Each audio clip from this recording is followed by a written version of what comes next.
Hey everyone, I am back. It's been a while since I was able to come on live. So and you know, because I've just been working. So I wanted to come on live because my mom was here visiting me mostly not because of me, because of my kids. You know, after she has grandchildren, it's forget about me. But she did agree to talk with me a little bit. We are due for a Candyland appointment upstairs with my kids in about 10 or 15 minutes, so this won't be long. But I did want her to share a little bit about her journey in terms of melanin medicine and motherhood. My mom is a registered nurse and pharmacist and some other stuff as well, which she'll talk about. So she's an overachiever, which is probably where I get it from. But I wanted to, hi Monique, I wanted to be able to have her talk a little bit about kind of the three things that were really important for her in terms of navigating being a working mom, and also trying to make sure that she was able to not only do the work that she loved as a nurse, but also able to like expand and grow businesses. And I know that many of you are really interested in expanding and growing businesses, are interested in writing books and doing some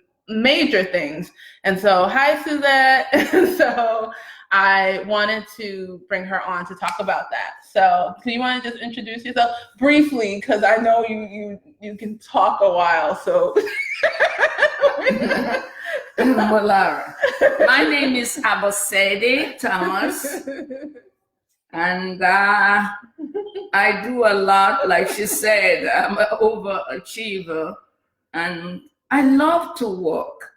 And I love to do all different things. When I was in my late 20s and 30s, it was very difficult. But I think, speaking about that, it's more difficult than for the younger ones now. I came to this country in my 20s, and I went to my nursing school was in Nigeria, with my midwifery school in England, and I did my pharmacy at Arnold and Schwartz College of Pharmacy here, LIU. And just to like interrupt, I think one thing that's really important, that Niger work ethic, I know, right? We can't stop it. But I think one thing to know is that right now you own a pharmacy. Mm-hmm. And two home care, 8,000 patients. And then you also consult. I do consultation, and 300 employees. And I work 7 days a week. Yes. But you do navigate your time, so your schedule's your own. Yes. So my time is my time. But let me go back to when I was trying to do this. You always need a support group. This is almost impossible to do this. My younger sister, who passed away during that period, helped me to raise my children. I can say I couldn't have done all of these things without her. Then I had a babysitter, an older woman, who I set up the kids' crib and everything in her house for when she can, take care of them for me. Yeah. I was married, but a typical African marriage, the men don't take care of the kids. They want you to do everything. So I always felt like a single woman raising two kids. But we're not gonna bash my father. No, I'm not gonna bash you, but that's why I said it's a typical Nigerian man, They are better now. The younger generations, they are better. I mean, it will sit there with them, but that was it.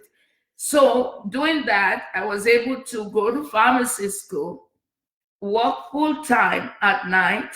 I was able to do 3 nights. My job allowed me to do 3 nights and 4 days off. I was a Girl Scout leader. I was a Boy Scout leader. and we went camping in the midst of all of these things.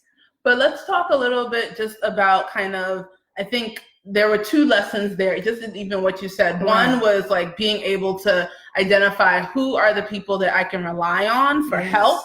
So you said your sister, and you weren't you know, like ashamed to ask for help. You weren't, it was kind of like, look, I'm investing right now because I know that that help is actually going to manifest in me not needing that help later on. So it was almost like this investment now that you were doing. Right. And then there were times when I would be in a classroom for the pharmaceutical journey, and I had to go to school to get one of my children sick and all of this. So my sister was my support. My babysitter, who was also in her 70s, was very good with that. She will go, she will pick them up, and I was able to do all of these things. I worked on the weekend. I had no student loan. I didn't want to take out any. See, people are gonna get mad. There's a lot of get mad at me. I worked on the weekend. I worked a lot. I have student loans, just so you know. Okay, I worked on the weekend just to take care so that I could pay my student. It's heavy. It's a lot of. But then you also talked about the fact that like you were able to have a conversation with your job, and that's something that we talk about a little bit, like having crucial conversations where instead of telling yourself no, why not ask and see what is possible. So you were able to have that conversation where you could work, where they let you work at a certain time back to back, so that you had then this freer time that you were able to do the other things. And even today, as I was teaching, I'm not a life coach registered, but I was teaching my aides how to always ask. I needed some of them to go to nursing school, and the company is able to help them to pay as long as they're gonna work for me. The Spanish, the bilingual.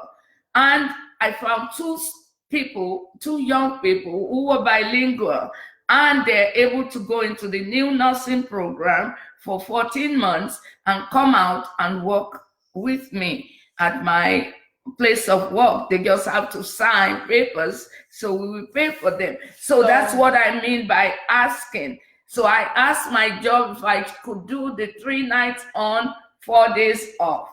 And then the other last thing that we were talking about a little bit also was just in the sense of futuring.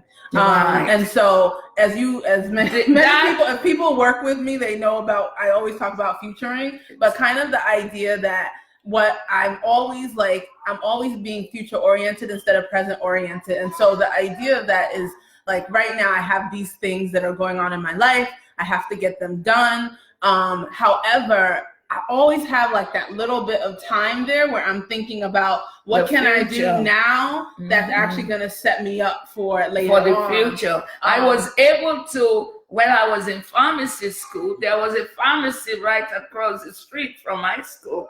I had a girlfriend there, Nana, who owned it. And I asked her, how much will it take when she was ready to move to Ghana? And when she told me, oh my God, I started to save my money like no man business. My credit was good.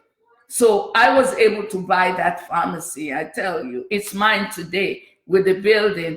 It was like 250,000, is now worth 5.2 million today because of Bedford Style developing brownstone, and that's one place. And also there were little investments like JetBlue. Then I started to do my home care, which is my passion. What I did at that time was to hire a pharmacist to work in the pharmacy while I was able to grow a home care. So I was able to do that. And But you didn't do it. I think one really important thing is that we have like these big goals, but I've seen you, at least from, high it's school to smaller, adulthood, and I've smaller. seen you go, okay, this is the stage of what I'm going to do this year. Right. Now, this is the stage of what I'm going to do this year, but like in January, this is where I want to be in December. I did not set my goal too high. Yeah. I set them at intervals. And I made sure when I achieve one is when I go to the next one. The mistake sometimes is we set the goals too high. And then, oh, okay, I want to save $250 this week. That's reasonable. But to say I want to, okay, depending on how much your bills and saying I want to save 25,000 in 1 week. That goal, you may not reach it. But when you set your goal in sections, rather than making it too big.